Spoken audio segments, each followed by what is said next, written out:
ஷைனி பாப்பர்ட் வழங்கும் வா தமிழா வா ஞாயிறு தோறும் காலை 9 மணிக்கு நமது கலைஞர் தொலைக்காட்சியில். சொல்லுங்க, மூத்த பிள்ளைகள் வரமா சாபமா? ஒரு சின்ன எக்ஸாம்பிள், வீட்டில் ஏதாவது நான்வெஜ் செய்கிறாங்க இல்லை ஏதாவது செய்கிறாங்கன்னா அது கடைக்கு போயிட்டு வாங்கிட்டு வந்து அது கழுவி வெங்காயம் தக்காளி அறுத்து கொடுத்து எல்லாம் A to Z நான் பண்ணி கொடுக்குறேன். இன்னி வரைக்குமே அது ஒன்று கூட அவங்க பண்ண மாட்டாங்க. இன்னொரு விஷயம் என்னென்னா, காலையில் சாப்பிட்டு போட்ட சாமான் அப்படியே இருக்கும், அது நான் நைட்டு விலைக்கு நான் தூங்கணும். அவன் ஒரு தட்டு கழுவி வச்சிட்டானா, ஐயோ பாத்திரம் கழுவுறான் பாரு அப்படின்வாங்க. எங்கள் அம்மா அப்படியே ஃபோன் போட்டு எங்கள் பாட்டிக்கு, மா பையன் பாத்திரம் கழுவுறாமா, இந்த பொண்ணு உட்காந்து ஜாலியாக டிவி பார்க்குதுமா அப்படின்வாங்க. காலையில் எழுந்து கோலம் போடுறதுலேருந்து வீட்டு வாசல் பெருக்கிறதுலேருந்து வீடு பெருக்கிறதுலேருந்து தொய்ச்ச துணியை எடுத்து போய் மேலே போய் காய போடுறதுலேருந்து திருப்பி கொண்டு வந்து மடித்து வைக்கிறதுலேருந்து இது எல்லாமே நான் பார்த்துட்டு இருந்தேன்.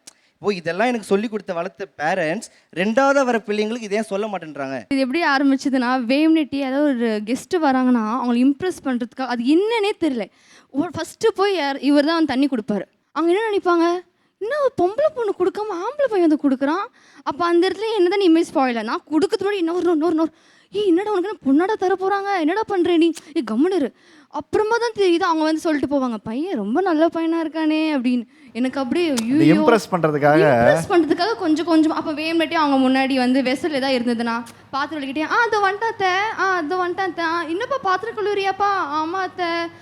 தங்கச்சி வெந்த வேலையும் சேர்த்து கிடையாது, என்னத்த பண்ணுறது, சின்ன பொண்ணா போயிட்டாலும் என்னடா பண்ணுற ஆக்டிங்னா அப்படி பண்ணுவான் சார். சீரியஸ்லி ஒரு நல்ல பேர் வாங்குறதுக்காக மண்ணில் ஒரு கூட உருவான் சார்.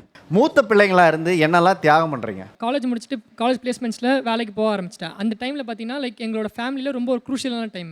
ஏன்னா நாங்கள் வீடு கட்டின டைம் அது. அப்போ வந்து பார்த்திங்கன்னா எங்களோட பில்டரை ஏமாற்றி வி ஆல்மோஸ்ட் லாஸ்ட் ஒரு 15 to 20 lakhs வந்து நாங்கள் இழந்துட்டோம். ஸோ ஃபினான்ஷியலி, மென்டலி, ஃபிசிக்கலி எல்லாருமே ரொம்ப உடஞ்சி போயிட்டோம். ஸோ அந்த டைமில் பார்த்தீங்கன்னா அப்போ கரெக்டாக நான் வேலைக்கு போகிறேன். நான் முதல்ல பண்ண விஷயம் என்னென்னா, ஒரு பக்கம் வந்து அந்த நகைக்கான கடனை அடைக்கிறதுக்கான ஒரு வழியில் இறங்கினேன்.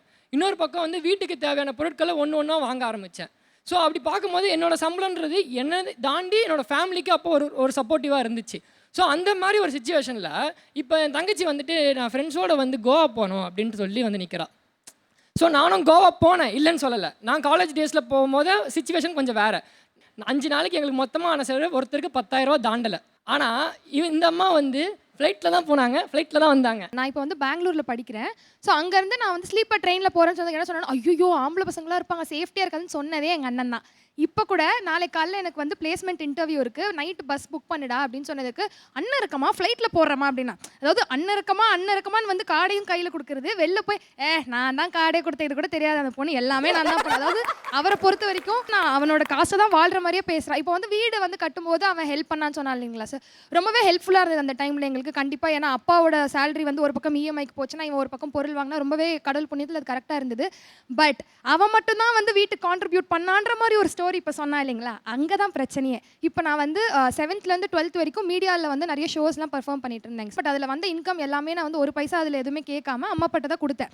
ஸோ அந்த சேவிங்ஸ்லாம் சேர்த்து தான் வந்து வீடு கட்டலான்ற ஐடியாவே வந்தது அம்மா அப்பாவுக்கு. இன்னைக்கு எந்த வீட்டில் அவன் ஏமாத்திட்டாங்க, வெயிட் பண்ண நோ, எந்த வீட்டில் வந்து அவன் சோஃபா வாங்கி போட்டானோ அந்த வீடு பில்லரே என் காசை தான் போட்டாங்க. நான் சொன்னா இவங்க ஒத்துப்பாங்களா சார்? பெர்ஸ்பெக்டிவ்ஸ் மேட்டர்னு சொல்லுவாங்கல்ல. நான் ஃபவுண்டேஷன் போட்டது என் காசுலன்னு சொன்னா அந்த ஆள் ஏமாத்தின காசு தான் உன் காசு, உன்னோட கான்ட்ரிபியூஷன் ஒன்றும் இல்லை, இது எல்லாமே நான் தான் பண்ணேன், நான் இல்லைனா நீ இல்லைன்ற மாதிரி அவன் பேசும்போது மூக்கிலே குத்தணும் போல கோவம் வரும்.